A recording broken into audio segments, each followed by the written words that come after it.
Les êtres de lumière sont en fait des entités avec des fréquences d'amour. Et ces êtres-là sont sur des plans, bien sûr, divins.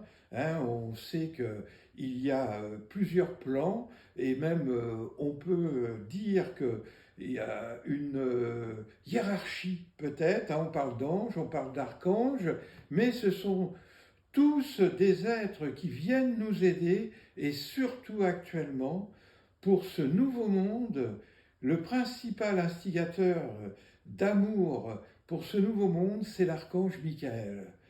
Alors qu'est-ce qui se passe actuellement?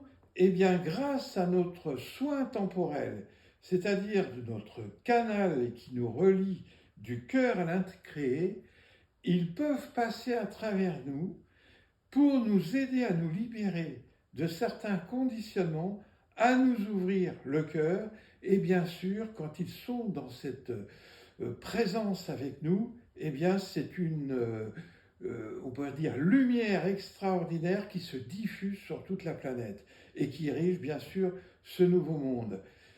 Ces êtres de lumière ne peuvent pas passer par le mental, parce que l'énergie est trop lourde. C'est pour ça l'importance de se mettre dans le soin temporel.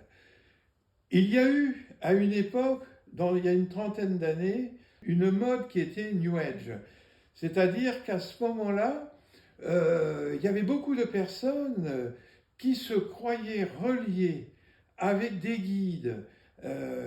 J'entendais souvent, moi, à mon cabinet, mon guide m'a dit ceci, mon guide m'a dit cela, mais comme l'énergie était lourde à l'époque, je sais que beaucoup de personnes se faisaient beaucoup plus inspirer par leur ego et leur désir, alors que maintenant, eh bien, il ne peut pas y avoir d'imperfection par rapport à une connexion avec un être de lumière, parce que tout s'élève.